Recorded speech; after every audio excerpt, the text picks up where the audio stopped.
Welcome back to Forgotten Ties, where we unearth secrets that time was never supposed to reveal.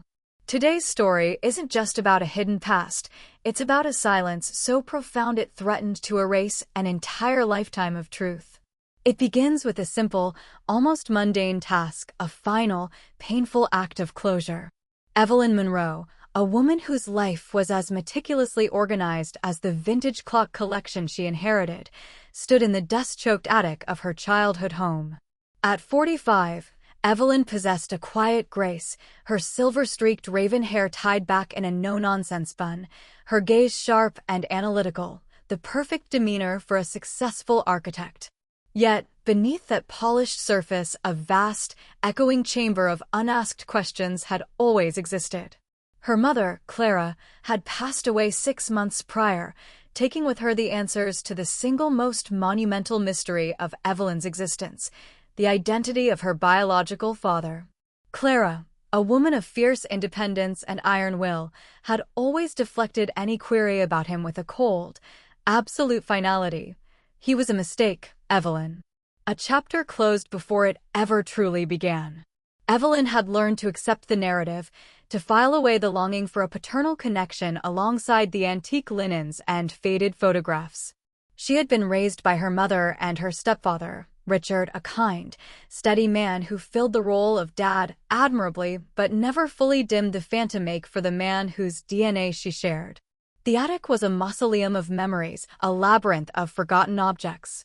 Evelyn was packing boxes, sorting the relics of a life now over, deciding what to keep and what to discard. It was in the darkest, most neglected corner, beneath a mountain of yellowed tablecloths and a tarnished silver tea set, that she found it. Not a photograph, not a birth certificate, but a simple, wooden cigar box, one that she had never seen before. It was old, the mahogany darkened by age, the brass clasp oxidized. It wasn't locked, and as Evelyn lifted the lid, a strange, almost electric tension filled the air. The scent that wafted out was a mix of cedar, old paper, and a faint, residual note of pipe tobacco, a smell that, illogically, felt deeply familiar, a ghost of an aroma from a life she hadn't lived. Inside, nestled among dried rose petals and a tiny, faded baby's shoe, was the item that would shatter her carefully constructed world, a stack of letters. Not utility bills, not postcards. These were letters, tied with a brittle, dark blue ribbon. The handwriting on the top envelope was elegant, sweeping, and unmistakably masculine. Evelyn's fingers trembled as she picked up the stack. It wasn't the number of letters that was shocking. It was the date on the postmark, a date just 2 months after she was born. Her mother had sworn he was gone, vanished, out of the picture. But here was proof he had reached out. With a racing heart, she slipped the ribbon off. The first letter, creased and worn from countless readings, fell open in her hands. The paper was heavy, the ink a dark, passionate blue. Evelyn's eyes scanned the opening lines, and the air in the suffocating attic suddenly felt impossibly thin. The words were a torrent of raw, unrestrained emotion, written in a hand she now knew belonged to the man her mother had tried to erase. My dearest Clara, I know you asked me not to write again. I know you said I had no right. But I simply cannot live another day without knowing if she is well. Does she have your eyes? That fire you try to hide? I see her face every time I close mine. Tell me, just tell me she is safe. Tell her I love her. Please. I am willing to wait a lifetime, just to be near her, to watch her grow. My life means nothing without the two of you. The signature was a simple, stark initial, A. The truth, long suppressed, hit Evelyn with the force of a physical blow. Her mother hadn't just closed a chapter, she had ripped it out, destroyed the evidence, and built a wall of silence around the ruin. This wasn't a mistake, it was a love story, a fierce, desperate plea for a connection that had been brutally severed. The irony was a bitter taste in her mouth. She, the architect of structures, had been living in a house of cards. The man her mother called a mistake had written a love letter, a testament of enduring devotion, to a child he had never met. The discovery was not a resolution, but a terrifying, intoxicating escalation. It was the first, trembling tremor before an earthquake, and Evelyn, standing alone in the dust, knew with chilling certainty that A was not the end of the alphabet, but the beginning of a far darker, more complex story than she had ever imagined. The real questions were only just starting to form, twisting in her gut. Who is A? Why did Clara lie? And what other secrets were still hiding in the shadows of her mother's fierce, protective silence? This simple wooden box was not just a relic, it was a Pandora's box, and Evelyn had just broken the seal. She knew deep down that the next letter in the stack held the key to an even more devastating revelation. The second letter, dated a week later, was a whirlwind of despair and urgency. Evelyn sat on the floor of the attic, the dust motes dancing in the single shaft of sunlight cutting through the gloom, a captive audience to a decades-old drama. She could feel the man's desperation vibrating off the page. He wrote with the cadence of a poet, yet with the brutal directness of a man losing everything. It became clear, was Alastair. Alastair Thorne. The name struck a faint chord, a distant, almost forgotten whisper from a society column her mother occasionally read, a mention of the Thorne Dynasty, old money, political connections, and a reputation as unshakable as their granite estate in Massachusetts. This was no fleeting, youthful indiscretion. This was an affair that had threatened to topple a very powerful empire. Alastair's letters weren't just love notes, they were a raw, agonizing chronicle of a forced severance. They found out, Clara. My father, he knows about you, about her. He gave me an ultimatum, one I can't tell you. But I need you to understand, I am not leaving you willingly. They have ways of making this permanent, of ensuring I never see you again, ways that scare me more than death itself. I fought them, my love. God knows I fought. The word they hung in the air, thick and menacing. Who were they? The Thorne family? A cabal of untouchable, ruthless individuals? The next letter offered a terrifying glimpse behind the curtain. It wasn't just an ultimatum, it was a threat directed squarely at Clara and the newborn Evelyn. Alastair described a cold, calculated meeting where his father, a man Evelyn now pictured as a steel-eyed titan of industry, laid out the terms: renounce Clara and the child publicly, or face a financial, and possibly legal, annihilation that would ruin not just Alastair, but every person he ever cared about. He said he could make you disappear, Clara. Said he could make our daughter's life a living hell, taint her with scandal before she even learns to walk. I had to choose my heart. I had to choose her safety over my presence. The tragic irony deepened. Clara hadn't lied to protect herself. She had done it to protect Evelyn from the fallout of the powerful Thorne family's wrath. She had accepted the narrative of the mistake to ensure her daughter could live a normal life, untainted by a scandal that could crush a reputation before it even formed. It was a mother's sacrifice, cloaked in a mother's lie. As Evelyn read the fourth, then the fifth letter, the timeline of her life twisted into a grotesque parody of the truth she had believed. Alastair hadn't abandoned them. He had been banished, placed under what sounded like virtual house arrest, his movements monitored, his communication intercepted. The letters Evelyn held were likely a desperate, clandestine effort, smuggled out through a sympathetic servant, a fleeting attempt to maintain a tether to the life that had been ripped away. One letter in particular, penned with ink that seemed to bleed across the page, detailed the chilling bargain. Alastair had been forced to marry a woman from a suitable family, a political alliance disguised as a wedding. The date of that forced marriage was exactly 1 year after Evelyn's birth. I stood at the altar, Clara, and all I could see was your face, the ghost of my child in the front row. I vowed not to love her, not the woman they chose. My heart belongs to the secret life I can no longer claim. I am a prisoner in a gilded cage. And the key to my freedom is the knowledge that you and our daughter are safe, far away, and that my name will never bring ruin to your door. Evelyn's breath hitched. Her biological father hadn't merely been a footnote. He had been a man in agony, forced into a lifetime of heartbreak. The man she thought was a callous ghost was, in reality, a victim of a powerful, unseen force. And her mother, Clara, wasn't a cold, withholding parent, but a silent martyr who carried the weight of a powerful family's threat for over 4 decades. The letters stopped abruptly after the 10th one. The final missive, short and almost illegible, seemed to signal the end of his attempts. They know about the letters. I can't risk sending another. I love you both. If I ever see you again, it will be a miracle. Live well, my love. Live free. A. Evelyn looked at the brittle paper, then at her own reflection in a dusty, cracked mirror. She wasn't just Evelyn Monroe, the architect. She was the secret daughter of Alastair Thorne, a man from one of the most powerful families in the country, a man who had sacrificed his entire life for her safety. The realization was intoxicating, terrifying. The narrative had shifted from a private family tragedy to a public, corporate, political scandal waiting to erupt. The final pieces of the puzzle weren't in the box. They were out there, still breathing, still powerful, and possibly still dangerous. Evelyn knew she had to find out what happened to Alastair Thorne. The letters were a plea for love, but they were also a call to action. She was no longer just cleaning an attic. She was starting an investigation into a decades-old crime of the heart. The adrenaline surge from the letters didn't subside. It morphed into a cold, hard resolve. Evelyn didn't just walk out of the attic. She descended into a new reality. The world of blueprints and concrete suddenly felt flimsy next to the granite edifice of the Thorne Dynasty.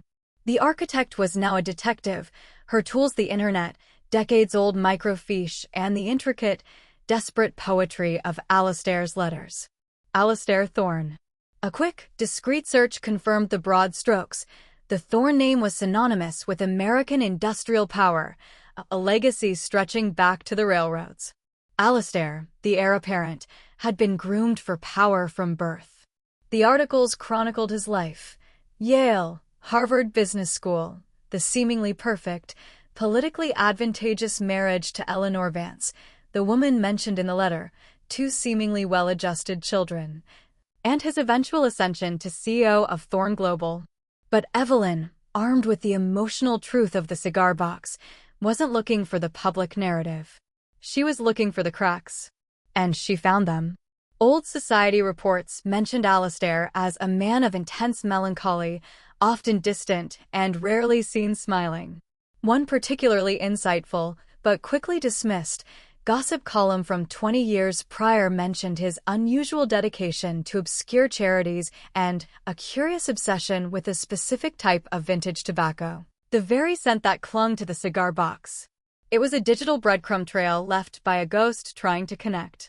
The turning point came when Evelyn utilized her professional skills. As an architect, she had access to various municipal and property records. She looked up the Thorne family's primary residence, the sprawling Massachusetts estate. The public blueprints showed a massive renovation that took place a year after Alastair's forced marriage, the same period his letters stopped. The renovation included a new wing, ostensibly for a private library and study. Evelyn looked closer. The plans for the study showed a curious feature, a second, smaller, hidden staircase leading not to the main house, but to an isolated garden structure. It was an anomaly that screamed private access. Then came the grim discovery, Alastair Thorne's death. The news was brief and respectful. He had passed away 15 years ago at the age of 55. Cause of death, sudden cardiac event. The official narrative was simple, clean, and utterly unsatisfying. A powerful man, overworked, succumbed to the stress. But Evelyn remembered the chilling words from his letters. They have ways of making this permanent, of ensuring I never see you again, ways that scare me more than death itself. A man who wrote with such passion, who lived under duress for decades, suddenly dies of a convenient heart attack right before his 60th birthday, a time when he might have been contemplating finally breaking free? Evelyn's detective mind rejected the official verdict. She returned to the final letter, the one that was nearly illegible. She photographed it under high-contrast light, using the kind of forensic analysis she'd once used to spot flaws in historical building materials. The light revealed something the naked eye couldn't, a tiny, almost invisible indentation pressed into the paper, not written with ink, but with a blind stylus, a secret message in a crude cipher. It took her 2 days, fueled by coffee and a burning sense of betrayal, to crack it. The message wasn't complex. It was a desperate, final location. 4 words, barely etched. Garden. Sundial. Solstice. June. The solstice. The date of the Thorne family's annual, private summer gala, a tradition meticulously covered by society pages. The garden, the one connected to the hidden staircase. June, the month of Alistair's death. Evelyn felt a tremor of fear, but it was overridden by a fierce sense of duty. Alistair hadn't just died, he had left a posthumous message. The man who had been silenced had found one last, desperate way to speak to the daughter he never knew. She realized the cigar box wasn't just a record of the past, it was a key to a vault in the present. The stakes were terrifyingly clear. Going to the Thorne estate meant confronting the very forces that had ripped her family apart, the forces that likely orchestrated Alistair's sudden cardiac event. She had a name, a date, and a location. She had to go. The architect, accustomed to building, was about to become a destroyer of carefully constructed lies. She looked at her phone at the date, June 18th. The solstice gala was in 3 days. The climax of a 45-year-old tragedy was rapidly approaching, and Evelyn was walking right into the heart of the Thorne Dynasty's meticulously manicured shadows. The Thorne Solstice Gala was a spectacle of wealth and calculated indifference. Evelyn, disguised in a borrowed, understated designer dress and an air of professional detachment, managed to slip past the security perimeter. She was a ghost in the crowd, her heart a frantic drum against the backdrop of the society orchestra's smooth jazz. She looked exactly like the type of professional who might be consulting on the estate's next big project, a detail she had planned meticulously. Her objective was the garden. The manicured landscape, bathed in the soft glow of hundreds of strategically placed lights, seemed benign, but Evelyn knew it was the setting for a decades-old crime. She followed the perimeter, finding the secluded garden structure from the blueprints. It was a small, ornate gazebo, draped with ivy, a perfect place for a private moment or a secret access point. She found the sundial exactly where Alistair's message had indicated. It wasn't the sundial itself, but the pedestal it rested on, an ancient block of marble. Running her fingers along the cold stone, she remembered her father's elegant handwriting and his desperation. She noticed a faint, almost imperceptible seam where the base met the ground, an architectural trick of the eye. Pressing on a specific, worn spot on the marble, a spot near the etched Roman numeral 4 June, the pedestal shifted with a low, grinding sound, revealing a small compartment beneath. Evelyn's breath froze. Inside, tucked away from the world for 15 years, was a single, small leather-bound journal. The journal wasn't a diary of Alistair's last days, it was his confession, his final statement, written after he knew his time was short. He had used the hidden compartment of the sundial, a subtle, beautiful irony, as his last will and testament. The entries were agonizingly clear. Alistair hadn't died of a heart attack, he had been poisoned. Not violently, but slowly, subtly, over a period of months, by a compound that mirrored the symptoms of heart failure. He had suspected it when his health began its inexplicable decline shortly after he'd subtly begun making inquiries about Clara and Evelyn years earlier. The perpetrator, as he chillingly detailed, was his own father, the ruthless patriarch of the Thorne Dynasty, aided by the family's trusted physician. The final entry was penned on the day of his death. "The old man knows I've been trying to find them. He found the key to the lockbox I kept. He said he would not risk the disgrace. He is ensuring the purity of the Thorne name, ensuring my son, my legitimate son, inherits a clean legacy. I have only hours left. My heart is failing not from weakness, but from poison. I did not break my promise to Clara, but I can no longer keep my promise to live. This journal is for her. For my daughter. The truth is here. Don't let them win, Evelyn. Don't let the silence define your life. Tell the world who I was. Tell them I never stopped loving you." Evelyn sank to her knees, the journal heavy in her hands, the smooth jazz from the gala a cruel, mocking soundtrack to her grief. Her father was not just a ghost, he was a murder victim, and her grandfather was the killer. The tragedy had escalated from a simple love letter to a dynastic murder. She stood up, journal in hand. The moment of confrontation had arrived. She didn't seek revenge. She sought justice and the reclamation of her father's memory. She slipped the journal into her evening bag, a quiet weapon. The final scene, the climax, didn't happen with a shout or a dramatic confession. It happened silently, strategically. Evelyn didn't confront the patriarch, who was now confined to a wheelchair, a frail echo of his former tyranny. She confronted his son, Alistair's younger brother, now the CEO, who had benefited most from the succession. She found him alone on the terrace, a glass of champagne in hand, his face a mask of practiced authority. Evelyn didn't raise her voice. She simply introduced herself. "My name is Evelyn Monroe. I'm the architect, but more importantly, I'm the daughter of Alistair Thorne." The brother's practiced smile vanished, replaced by a look of sheer, paralyzing terror. Evelyn didn't need to say anything more. She just placed the small, heavy journal on the marble railing between them, a silent threat that weighed more than any spoken word.